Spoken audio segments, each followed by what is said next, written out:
সূর্যের পরে পৃথিবীর সবচেয়ে কাছের যে তারা প্রক্সিমা সেন্ট্রাই, ওই তারাতে শীতকালের পিকনিক করে আসি। পৃথিবী থেকে সবচেয়ে কাছের তারাটায় যদি আমরা শীতকালীন সফরে যাই, পিকনিকে যেয়ে নামি, আমাদের কত সময় লাগবে দেখেন। পৃথিবীতে সবচেয়ে দ্রুতগামী বিমানের নাম হচ্ছে বোম সুপারসনিক। কি নাম? এটা হচ্ছে সবচেয়ে দ্রুতগামী যাত্রীবাহী বিমান বোম সুপারসনিক। ঘন্টায় 1300 কিলোমিটার বেগে চলে। আগে ছিল কনকর্ড, 1000 কিলোমিটার বেগে চলতো। কিন্তু বোম সুপারসনিক দিয়ে যাওয়া যাবে না, কারণ প্যাসেঞ্জার প্লেন মাধ্যাকর্ষণ শক্তি ভেদ করতে পারে না। যেতে হবে রকেট দিয়ে। কোন রকেট? যে রকেট দিয়ে নীল আর্মস্ট্রং চাঁদে নেমেছিল, এটার নাম অ্যাপোলো 11। চলেন এইটা দিয়ে আমরা পিকনিকটা সাইরে আসি। যাবেন? আচ্ছা চলেন যাই। এই রকেটটা সেকেন্ডে চলে 11 কিলোমিটার বেগে, মিনিটে চলে 660 কিলোমিটার বেগে, ঘন্টায় চলে 39,000 কিলোমিটার বেগে। বাংলাদেশ থেকে আমেরিকা কত কিলো হতে পারে? 8-10,000 কিলো। তার মানে এই রকেটটা দিয়ে ঘন্টায় 4 বার আমেরিকা যাওয়া আসা যাবে। সুবহানাল্লাহ। বাড়িতে যে চিল্লায় পড়েন আল্লাহু আকবার। তো আমরা যারা হাত তুললাম, আমরা এখন পিকনিকে যাব পৃথিবীর সবচেয়ে কাছের যেই তারা প্রক্সিমা সেন্ট্রাই, এটাতে অ্যাপোলো 11 নামক রকেটটা দিয়ে। যেই রকেটটা আমাদেরকে 1 ঘন্টায় 39,000 কিলোমিটার দূর নিয়ে যাবে। কত দূর? 39,000 কিলোমিটার নিয়ে যাবে 1 ঘন্টায়। কিন্তু যেতে কত সময় লাগবে? এই রকেটটা দিয়ে আমাদের পৃথিবীর সবচেয়ে কাছের তারায় পৌঁছতে 1,15,000 বছর লেগে যাবে। ঘন্টায় 39,000 কিলোমিটার বেগে ছোটার পরেও 1,15,000 বছর লাগবে। আল্লাহ যদি বলে, যা আজারি, তুই যখন শখ করছিস একটা, তোরে আর যারা হাত তুলছে তোদের সবাই 1,15,000 বছর হায়াত দিয়ে দিলাম। তো যদি দিয়ে দেয়, তাহলে আপনারা মরে ভূত হয়ে যাবেন।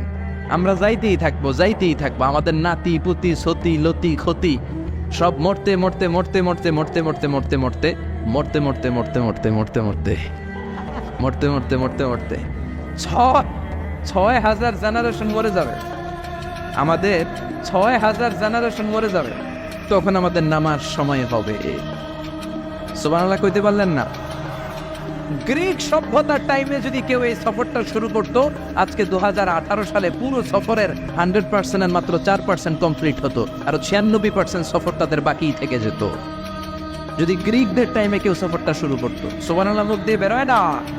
এজন্য আল্লাহ বললেন, ওয়ালাকাদ যায়্যানাস সামাআদ দুনিয়া বিমাসাবিহা ওয়া জাআলনাহা রুজুমান লিশ-শায়াতিন। তোদের প্রথম আকাশের মহাশূন্যে এরকম অনেক বড় বড় তারা দিয়ে আমি আকাশটারে সাজিয়ে রেখেছি। এটা তো সবচেয়ে কাছের তারা। এরপরে আছে আলফা সেন্ট্রাই এ, আলফা সেন্ট্রাই বি, ইটা ক্যারিনা, প্যাটেলজিউস। এইভাবে কোটি কোটি তারা নিয়ে আমাদের গ্যালাক্সি। এরকম কত কোটি গ্যালাক্সি আছে বিজ্ঞানীরা নিজেও জানে না। চিল্লায় কোন আল্লাহু আকবার।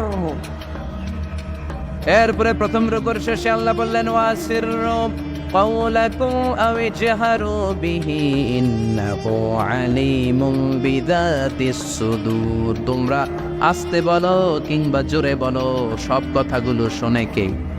কেউ যেটা শোনে না, শোনে কে?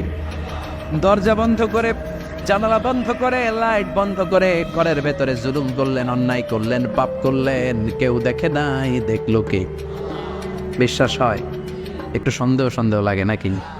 সব তিনি দেখে। লা তুদ্রিকুল আবসার ওয়া হুয়া ইউদ্রিকুল আবসার ওয়া হুয়াল লাতীফুল খাবীর। অমিয়া পুলিশের চোখ ফাঁকি দেয়া যায় কি যায় না? র্যাবের চোখ, দুদকের কর্মকর্তার চোখ, ইনকাম ট্যাক্সের অফিসারের চোখ, বিমানবন্দরে কাস্টমস অফিসারের চোখ, পরীক্ষার হলে ম্যাজিস্ট্রেটের চোখ, কিন্তু আমার আল্লাহর চোখ ফাঁকি দেয়া যায়? কথা বলেন। এই সপ্ত আকাশের উপরে সিদরাতুল মুনতাহা, তার উপরে ফেরেশতাদের কেবলা বাইতুল মামুর, তার উপরে কোরআনের বাড়ি লৌহে মাহফুজ, তার উপরে আল্লাহর আরশ, তার উপরে আল্লাহর কুরসি, তার উপরে আল্লাহর 70,000 নূরের পর্দা। এত উপর থেকে সপ্ত জমিনেরও নিচে নীরবে নিঃশব্দে কোনো পিঁপড়া বা পিপিলিকা যদি হেঁটে যায়, আল্লাহ এই পিঁপড়ার পায়ের হাঁটার শব্দটাও শুনতে পায়। এজন্য আল্লাহ বলে, কেউ না দেখলেও একজন দেখে, তিনি কে?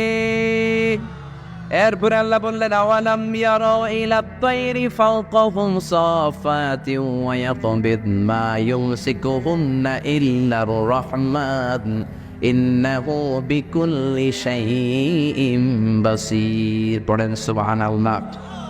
আল্লাহ বলে, মানুষগুলো কেমন করে নাস্তিক হয়?